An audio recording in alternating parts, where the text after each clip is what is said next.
Buenos días.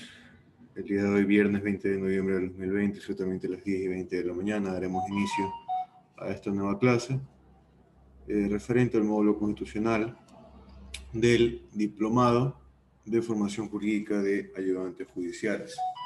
Para esto, en primer lugar, quisiera hacer una retroalimentación de lo que fue el deber enviado la semana pasada, en los cuales se trabajó desde el artículo 167 hasta el artículo 176.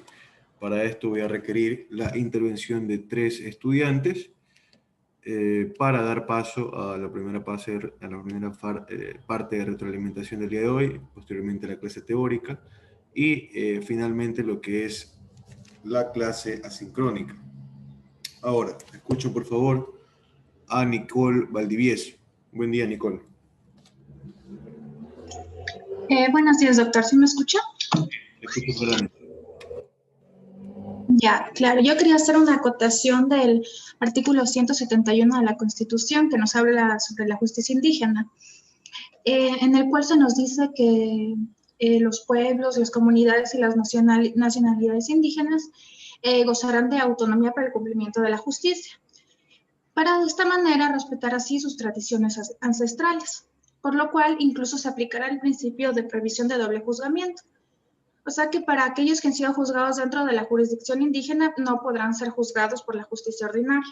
Obviamente, salvo en los casos tipificados por la ley, por ejemplo, el asesinato. El asesinato no se podrá aplicar este principio de doble juzgamiento, sino también se tendrá que tomar por manos de la justicia ordinaria. Eso, doctor. Muchas gracias, Nicole.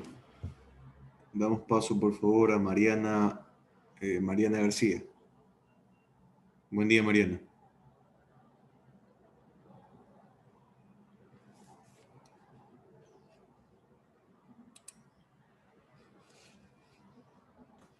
Hola, buen día. ¿Me escucha? Sí, buen día, Mariana. Muy buenos días. Bueno, he estado enfermita. Tuve un accidente, me caí en el baño, pero aquí estoy con un dolor, pero bueno, vamos a hacer lo que podemos. Sí, hice mi tarea y también el artículo 167 sobre la potestad de administrar justicia emana del pueblo y se ejerce por los órganos de la función judicial y por los demás órganos y funciones establecidos en la Constitución. Este artículo también tiene concordancia con el artículo 150 del Código Orgánico de la Función Judicial, donde define la jurisdicción señalando la jurisdicción consiste en la potestad pública de juzgar y hacer ejecutar los juzgados, potestad que corresponde a las juezas y jueces establecido por la Constitución y las leyes y que se ejerce según las reglas de la competencia. Yo hice una consulta sobre el tratadista Jimeno Sendra, donde señala al respecto. Dice que el contenido de la mencionada potestad viene determinado por una fuerza de mando jurídicamente vinculada a terceros, como consecuencia de esa potencia de mandar que encierra destinada a la protección de intereses de los otros. Ese imperio, energía o fuerza ética y física que contiene la potestad jurisdiccional es la que garantiza la supremacía o superioridad del órgano jurisdiccional frente a las partes y lo que hace eficaz, en definitiva, el cumplimiento ulterior de sus decisiones. Solo de esta manera se puede entender las potestades jurisdiccionales correctivas y coercitivas que actualmente tienen los jueces de conformidad con lo que señalan los artículos 130, 131 y 132 del Código Orgánico de la Función Judicial. O sea, yo lo analicé a este tratadista y me llamó mucho la atención lo que él decía con respecto a estos artículos, doctor. Gracias. Listo, Mariana, muchas gracias. Como última intervención vamos a tener a Jennifer Rea. Buen día, Jennifer. Sí, muy buenos días, doctor.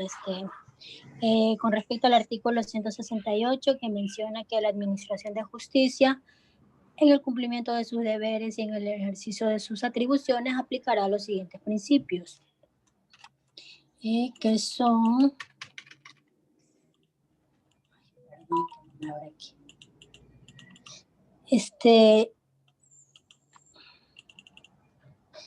Dice, en la normativa ecuatoriana se contemplan otros mecanismos para garantizar la independencia judicial, como es el artículo 168, numeral 2 de la Constitución, que establece de manera expresa que la función judicial gozará de autonomía administrativa, económica y financiera. Adicionalmente, se le ha otorgado la competencia para administrar y gobernar a la función judicial, a un órgano que forma parte de ella, que es el Consejo de la Judicatura, el cual cuenta con independencia ante cualquier otra función del Estado. La Corte Interamericana de Derechos Humanos ha señalado que entre los objetivos principales que implican la separación de los poderes públicos está el garantizar la independencia de los jueces. El objetivo de esta protección radica en evitar que la justicia y quienes la ejercen se vean sometidos a restricciones indebidas durante sus funciones. También en el numeral 3 dice que en virtud de la unidad jurisdiccional, ninguna autoridad de las demás funciones del Estado podrá desempeñar funciones de administración de justicia ecuatoriana ordinaria, sin perjuicio de las potestades jurisdiccionales reconocidas por la Constitución. Este artículo se lo puede dividir en dos partes, que sería la primera en que se afirma que ninguna otra función del Estado puede administrar justicia, y la segunda, que es en la que se afirma que puede otorgarse potestad jurisdiccional a otras autoridades que no pertenezcan a la función judicial.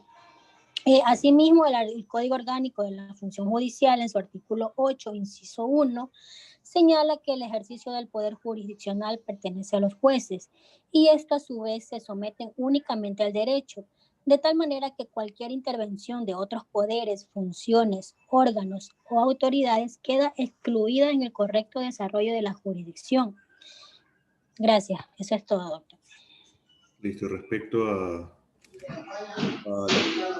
recordamos también a la jurisdicción. Ahora, Jennifer, le hago una pregunta. Respecto al principio non bis in idem, ¿se podría aplicar el mismo para la justicia indígena o únicamente para la judicial?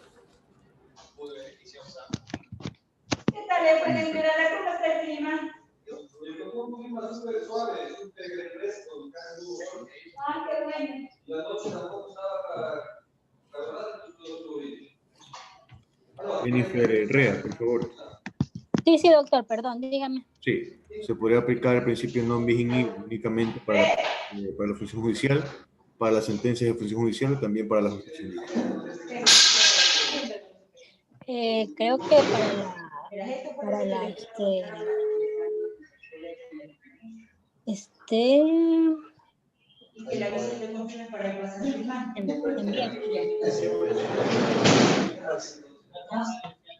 no, nada.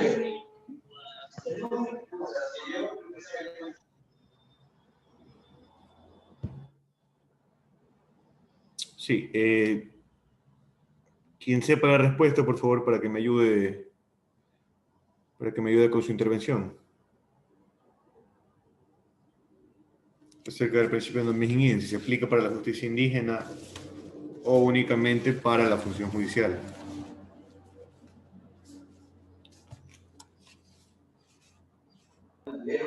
Hola, mi doctor, ¿cómo está? Buenos días. Buenos días, Juan Pablo. El abogado Juan Pablo Patino. A ver, no sé si estoy bien o estoy mal, pero no le entiendo muy bien la pregunta. Me está indicando si la justicia indígena aplica solamente para en este caso, para la gente indígena o para la función judicial o cómo. El principio non bis in idem. No dos veces juzgamiento por la misma causa. ¿Ya? No doble juzgamiento. Se aplica para las sentencias únicamente de la función judicial o en el caso de que exista un procedimiento de justicia indígena anterior que no se podrá aplicar el mismo proceso en la función judicial o en el órgano jurisdiccional. Esa es mi pregunta. Creo que se quedó sin internet, doctor. Se paró la imagen. Ya, mi doctor. Sí, perfecto. Sí, lo que está bueno en el libre ejercicio, lo que puede ver es que en este caso de igual hay una contradicción en el tema de que efectivamente se aplica solamente la función indígena en los pueblos indígenas y por ende en la función judicial ya no sería asignado la segunda vez. Exactamente, se establece como si fuera una sentencia judicial, a excepción de que se trate de bienes jurídicos especialmente protegidos por el COIP, o pueden ser la vida, la libertad y la integridad, que son bienes jurídicos importantes. Por lo general, la justicia indígena tiene especial validez para Disculpe, doctor, no se le escucha nada. Hay como que alguien tiene abierto el micrófono, hay mucha ¿Alguien bulla. me puede escuchar? Sí, es que... Parece que es el compañero Juan Pablo que tiene abierto el Don Juan micrófono. Pablo, sí, hay interferencia. Ya le cerré el micrófono ya. Sí, hay interferencia respecto a sonidos en su transmisión. Mi compañero Juan Pablo, Juan Pablo, sigue abierto tu micrófono, Juan Pablo. O dile al doctor que te lo cierre. Juan Pablo. Ya lo cerré, no se preocupe, ya lo cerré. Sí, les comentaba que respecto a la función judicial y respecto a la función, en este caso no, a la justicia indígena, se tomará en cuenta la justicia indígena como non bis in idem, es decir, no doble juzgamiento, únicamente cuando se trate de procesos que no van en contra de bienes jurídicos especialmente importantes para el COIP, como pueden ser la vida, libertad e integridad, ¿no? Y que la justicia indígena se aplique especialmente para bienes contra el patrimonio, contra la propiedad, ¿no? Bueno, ya explicada esta parte, vamos a proceder a los siguientes artículos referentes en el folleto que ha sido facilitado para ustedes, ¿no? Nos situamos entonces en la página 39 de este folleto, que trata sobre el artículo 177, que afirma que la función judicial... Mi doctor, una consultita. Sí, Pablo, cuéntame. Sí, mi doctor, un favor especial. Yo estaba matriculado desde el inicio, pero si bien es cierto, había muchas fallas por el tema de la organización y por el tema también del material didáctico. Sin embargo, todavía no cuento con material y peor aún con una directriz para poder cómo descargarme o poder cómo acceder. Sin embargo, sí me gustaría, doctor, que por intermedio suyo me pueda facilitar mediante un WhatsApp, perdón, mediante un mensaje, un link o algo para poder también yo seguir la línea en qué unidad se encuentra o en qué página se encuentra. Claro, verá, respecto al libro, usted puede comunicarse con el presidente de la Escuela Legal Ecuador, que es la persona que lleva a cabo todo el tema de organización. Yo únicamente me encuentro ejerciendo la docencia en este curso. Ahora, respecto al libro, tengo entendido que tiene un código QR con el cual podrá usted entrar a la plataforma Edmodo, ¿no? Con este código QR personalísimo podrá enviar los deberes y asimismo tener acceso a las clases, a la grabación de las clases. Y tengo entendido también que mediante este código usted podrá también acceder al examen.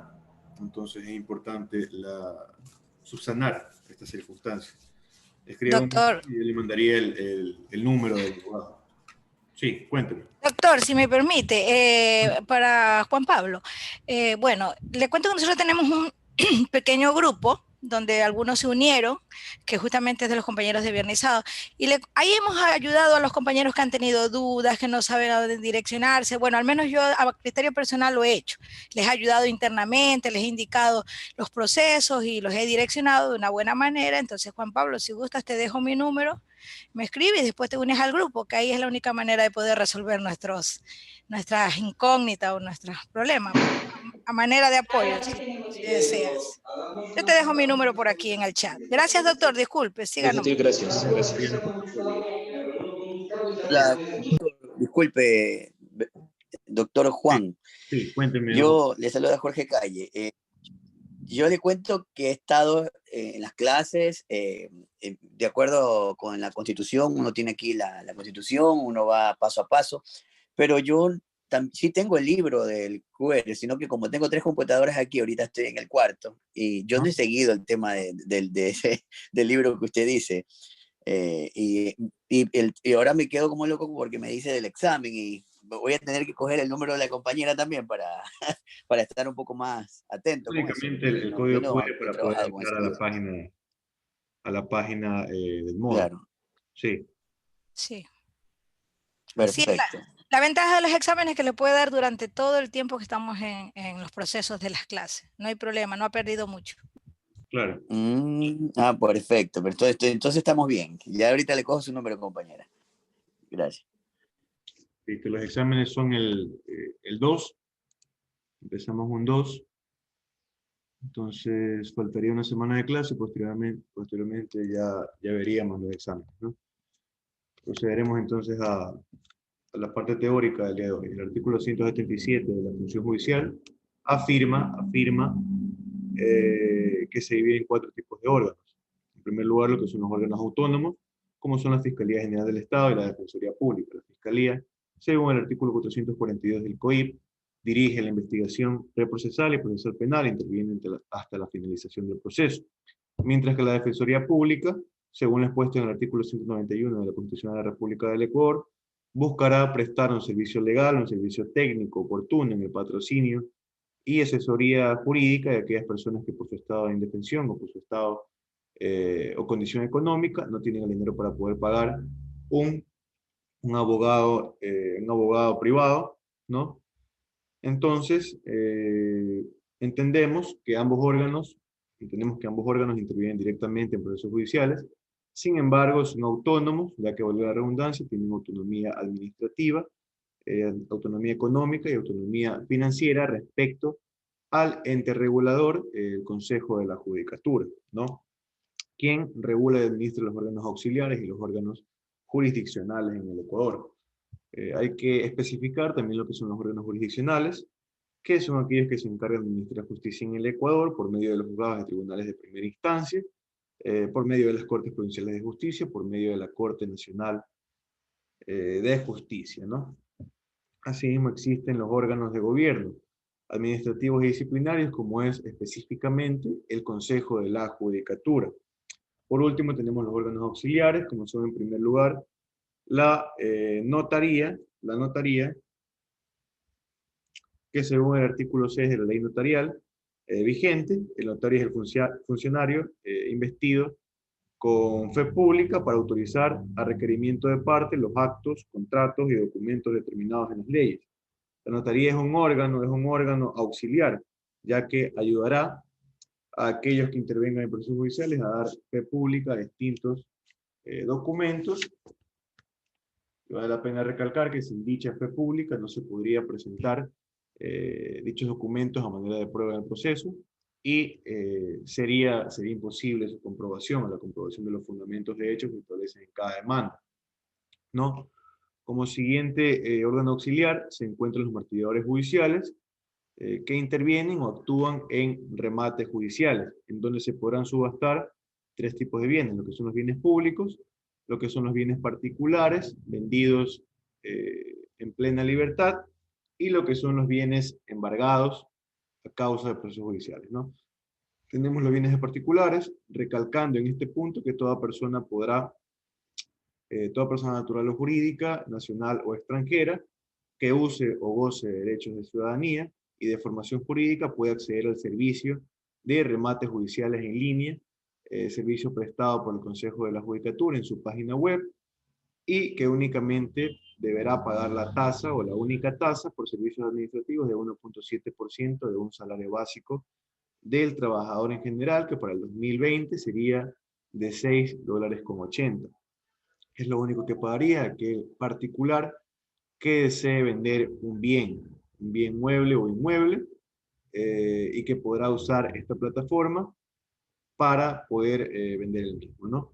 También tenemos los bienes embargados en procesos judiciales, mientras no sean los bienes enumerados en los artículos 396 y 397 del COGEP, como son el dinero en efectivo, especie o cuerpo cierto que fue objeto de la demanda, los bienes genéricos que fueron objeto de la demanda y que se embargaron, en poder del lado del ejecutado, de todos los valores y efectos de comercio transables en bolsa de valores. Cuando no sean estos bienes, se podrán subastar en remate judicial.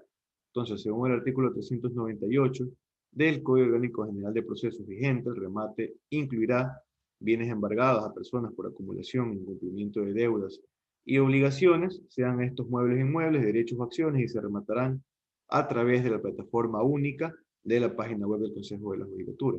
Es decir, todo el proceso se va a llevar a cabo por medio de la página web. Sin embargo, se podrá citar para un día en el cual se va a realizar presencialmente los remates judiciales. Lógicamente, en este tiempo de pandemia no se han dado personalmente, no se han dado presencialmente. Sin embargo, por regla general, antes se realizaba así, ¿no? Entonces entendemos que el remate es el único mecanismo, o es el mecanismo mediante el cual el juez ordena la venta pública de bienes del ejecutado para satisfacer el pago de las necesidades o la obligación del acreedor o del ejecutante, ¿no? El remate de bienes embargados consiste en el proceso a seguir después de que el juzgador haya ordenado el embargo de los bienes del ejecutado, previo a un mandamiento de ejecución de una sentencia dictada por el mismo. Una vez embargado el bien, el juzgador, a solicitud de parte, de conformidad con lo que establece el principio dispositivo establecido, señalado en el artículo 19 del Código Orgánico General, Código Orgánico de la Función Judicial, ordena de conformidad con lo establecido en el artículo 375 y 3 del mismo Código Único de la Función Judicial, que un perito acreditado por la Función Judicial realice un avalúo del bien antes de su posterior remate, antes de la subasta. Deberá otorgar un avalúo del bien, un valor inicial, para que a partir de este valor los ofertantes puedan empezar a otorgar valores para comprar este bien, ¿no? La especie de subasta. Como último órgano auxiliar tenemos el tema de los depositarios judiciales, que son funcionarios que se encargarán a petición de juez de custodiar bienes que estén bajo providencias preventivas, es decir, bajo secuestro o bajo retención, ya que es la cosa sobre la cual se litiga, o los bienes para que aseguren el crédito, tal cual lo establece el artículo 124 del Código Orgánico General de Procesos, lo que son las providencias preventivas. Asimismo, los depositarios judiciales podrán custodiar bienes desde el día del embargo hasta el día de remate de los mismos. Y existirán diversos tipos de depositarios judiciales. Tal vez unos que se establezcan desde la sentencia hasta el remate, y los posteriores del remate hasta la entrega del bien, ¿no? Tendrán diversos tipos de funciones estos depositarios judiciales.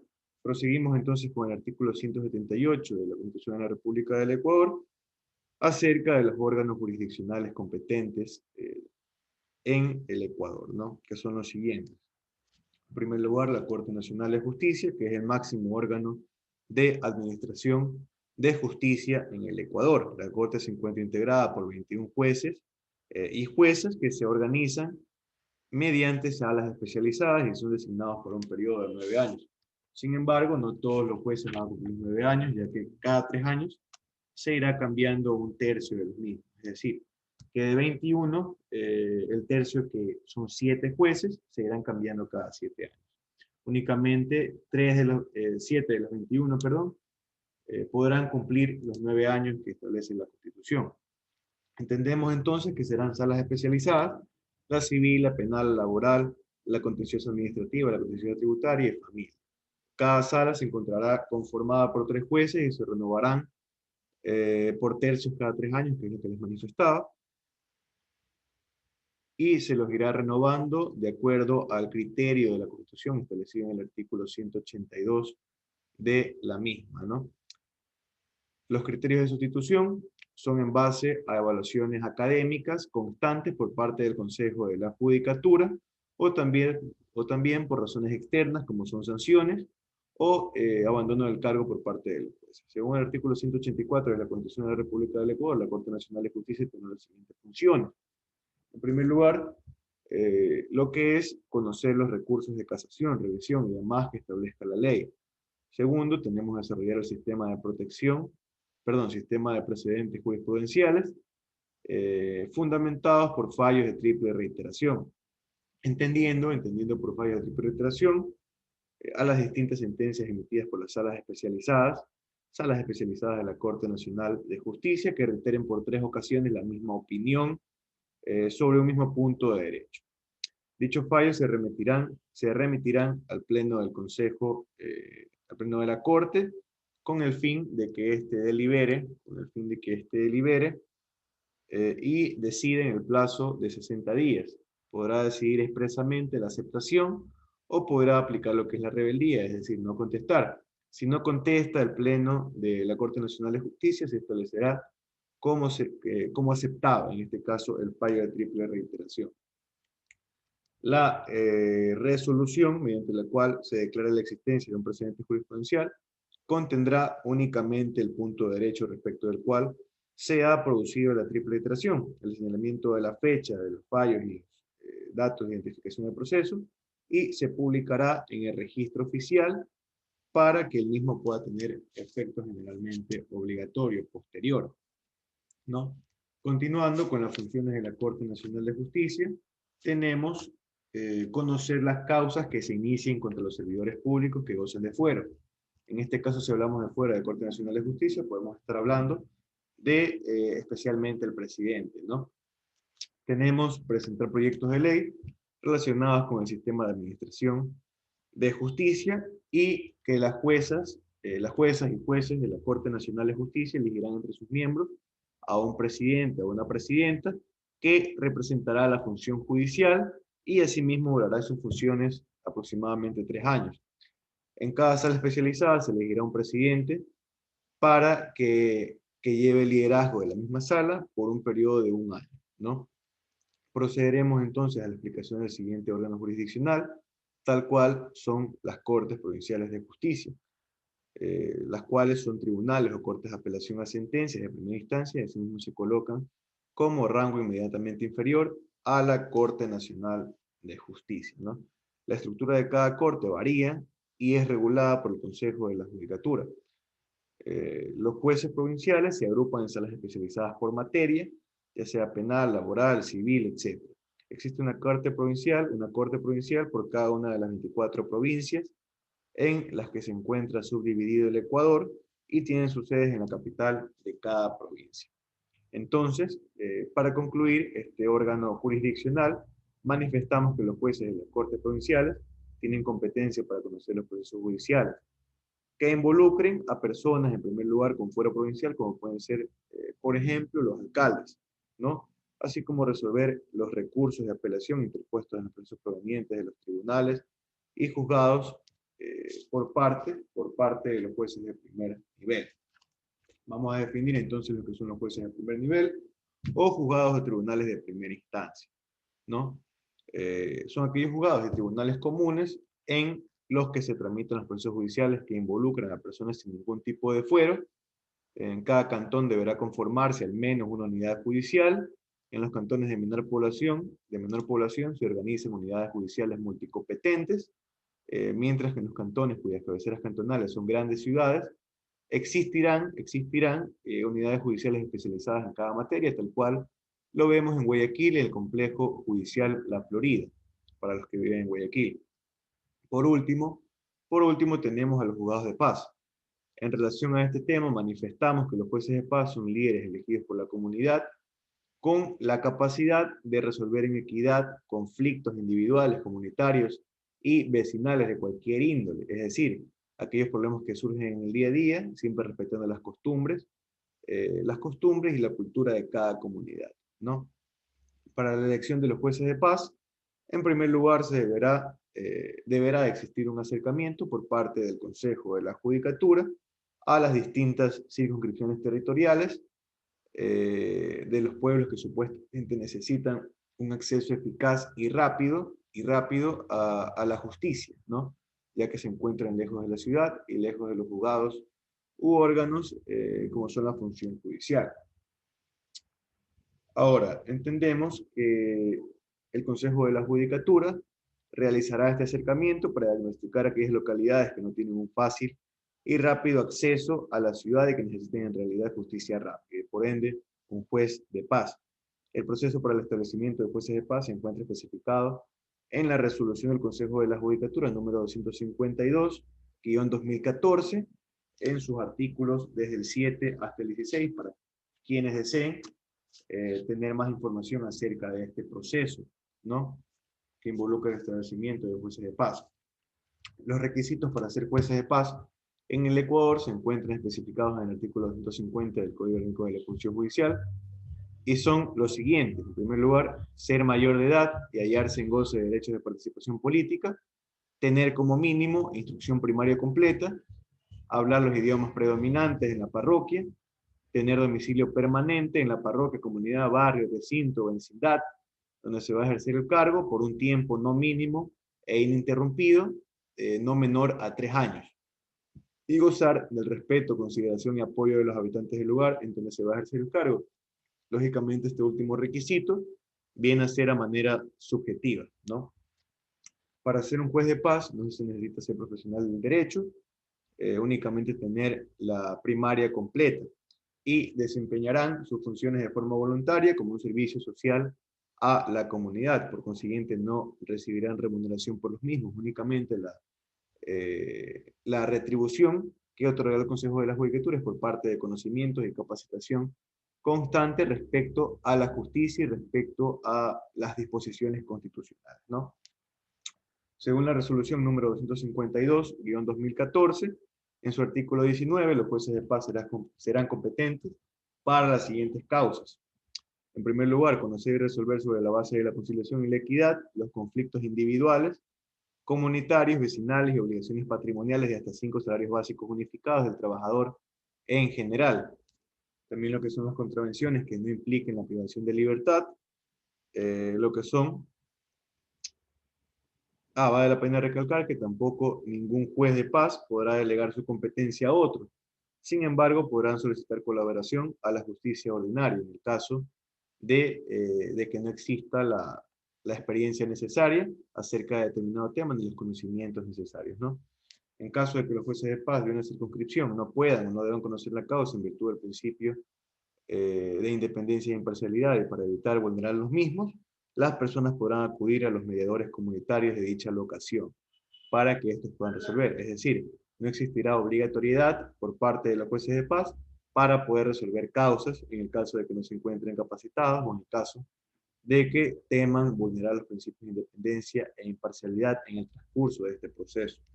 En ningún caso se podrán resolver hechos o actos de violencia contra mujeres, niños, niñas y adolescentes, ni disponer la privación de libertad.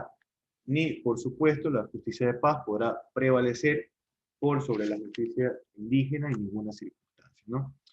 A manera de conclusión de este punto, entendemos que los jueces de paz estarán encargados de la administración de justicia, solucionando los conflictos mediante acuerdos amistosos o conciliación.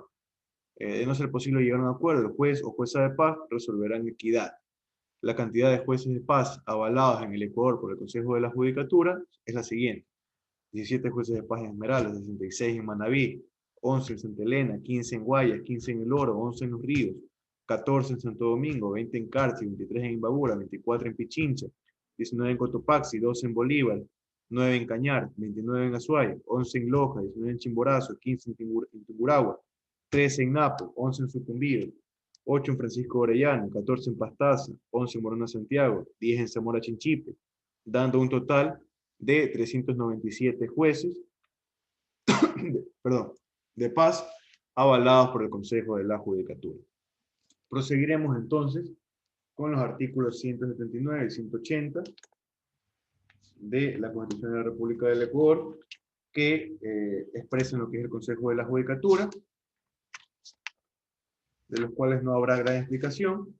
Sin embargo, procederemos a la lectura de los mismos. Tenemos el artículo 179, donde determina que el Consejo de la Judicatura se integrará por 9 vocales con sus respectivos suplentes que durarán en el ejercicio de sus funciones durante el plazo de 6 años y no podrán ser reelegidos. Para su conformación se propenderá la paridad entre hombres y mujeres. Asimismo, tenemos que el Consejo designará entre sus integrantes una presidenta o presidente y una vicepresidenta o vicepresidente para un periodo de 3 años. Ahora, la designación de los vocales y las vocales del Consejo de la Judicatura y sus suplentes se realizará por concurso de méritos y oposición con veeduría ciudadana, es decir, con mecanismos de democracia que vimos en las clases anteriores, ¿no? E impugnación ciudadana. Se elegirán 6 vocales profesionales en Derecho y 3 profesionales en las áreas de Administración, Economía, Gestión y otras afines. Entonces, entendemos que no solamente estarán profesionales